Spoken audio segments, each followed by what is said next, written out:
ఉమ్మడి కృష్ణా జిల్లాను పొగమంచు కమ్మేసింది. వాహనదారులకు పొగమంచు ఇబ్బందిగా మారింది. తాజాగా పామర్రు నియోజకవర్గంలోని బైపాస్ రోడ్డులో పొగమంచు కారణంగా రోడ్లపైన వాహనాలు కనబడలేదు. దీంతో 6 వాహనాలు ఢీకొన్నాయి. ఈ ఘటనలో పలువురు గాయపడ్డారు. అయితే క్షతగాత్రులను వెంటనే అంబులెన్స్ లో ఆసుపత్రికి తరలించారు. సమాచారం అందుకున్న వెంటనే పోలీసులు అక్కడికి చేరుకొని వివరాలు సేకరిస్తున్నారు. పొగమంచు కారణంగా వాహనాలు కాస్త స్లోగా వెళ్లాలని విజ్ఞప్తి చేస్తున్నారు.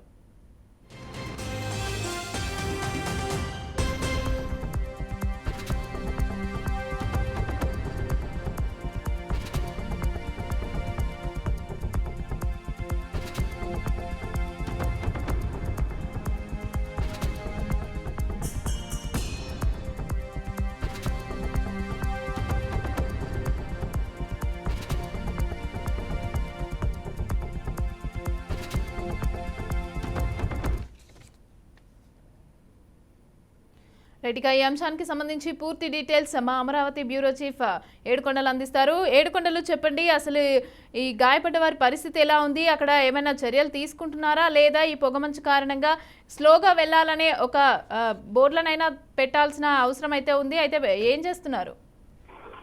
మమతా, ఇటు విజయవాడ మచిలీపట్నం జాతీయ రహదారిపై ఈ రోజు ఏదైతే పామర్ దగ్గర రోడ్డు ప్రమాదం చోటు చేసుకుంది. దీనికి ప్రధాన కారణం ఏదైతే దట్టమైన పొగమంచు ఉదయం 9 గంటల వరకు కూడా దట్టమైన పొగమంచు అలుముకోవడంతో ఎదురుగా ఉన్నటువంటి కనీసం 5 అడుగుల దూరంలో ఉన్నటువంటి వ్యక్తి కూడా కనిపించినంత దారుణమైనటువంటి పొగమంచు కురుస్తూ ఉంది. ముఖ్యంగా ఆ విజయవాడ అటు మచిలీపట్నం జాతీయ రహదారి పైన అంటే గ్రామాలు లేకుండా బైపాస్ కావడంతో నిర్మానుషంగా ఉండడంతో పొగమంచు చాలా దట్టంగా అలుముకుంటుంది. ఈ నేపథ్యంలోనే ఈ రోజు ఉదయం 8:30 గంటల ప్రాంతంలో అటు మచిలీపట్నం నుంచి విజయవాడ వైపు వస్తున్నటువంటి వాహనాలు ఎదురున్న వాహనం ఒక్కసారిగా బ్రేక్ వేయడంతో వెనకనే వచ్చినటువంటి 6 వాహనాలు ఒకటన్నొకటి ఢీకొట్టాయి. ఈ ప్రమాదంలో ఒక వ్యక్తికి తీవ్ర గాయాలు కావడంతో అతను 108 సహకారంతో ప్రభుత్వ ఆసుపత్రికి తరలించారు. అయితే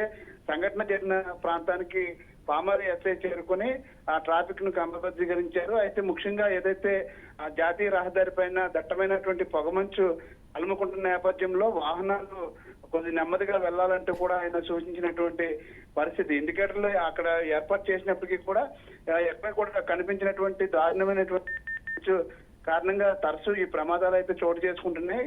ఈ క్రమంలోనే ఈ రోజు ఉదయం 8:30 గంటల ప్రాంతంలో జరిగినటువంటి ఈ ప్రమాదం అంటే 9:30 వరకు కూడా దట్టమైన పొగమంచు అయితే ఆ రోడ్డు మీద అలుముకుంటుంది. కాబట్టి వాహనదారులు విజయవాడ నుంచి మచిలీపట్నం వెళ్లేవారు, మచిలీపట్నం నుంచి విజయవాడ వెళ్లేవారు కూడా అందరూ జాగ్రత్తగా మెల్లగా వెళ్లాలంటూ కూడా పోలీసులు అయితే సూచిస్తున్నారు.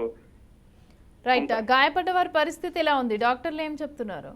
ప్రస్తుతం గాయపడ్డ వారి పరిస్థితి అయితే కొంచెం నిలకడగానే ఉంది. ఆయనకి గాయాలు కావడంతో ఒకటిన ఆయన 108 సహకారంతో తరలించారు. అయితే ఈ రోజు ఏదైతే పొగమంచు కారణంగా కొద్దిగా స్లోగా రావడం వల్లనే ఈ 6 వాహనాలు ఢీకొన్నప్పటికీ కూడా పెద్దగా ఏదైతే ప్రాణ నష్టం కానీ ఇతర నష్టం కానీ జరగకపోవడం వరకు కూడా కొంతవరకు అధికారులు అయితే ఊపిరి పీల్చుకున్నారు. కేవలం ఒక్కరికి మాత్రమే గాయాలు అవడంతో అధికారులు అతన్ని హుటాహుటిన పామర్లోని ప్రభుత్వ ఆసుపత్రి తరలించి ప్రథమ చికిత్స అందించి అనంతరం మచిలీపట్నం హాస్పిటల్ తరలించి అక్కడ పూర్తి స్థాయి వైద్యం అయితే అందిస్తూ ఉన్నారు.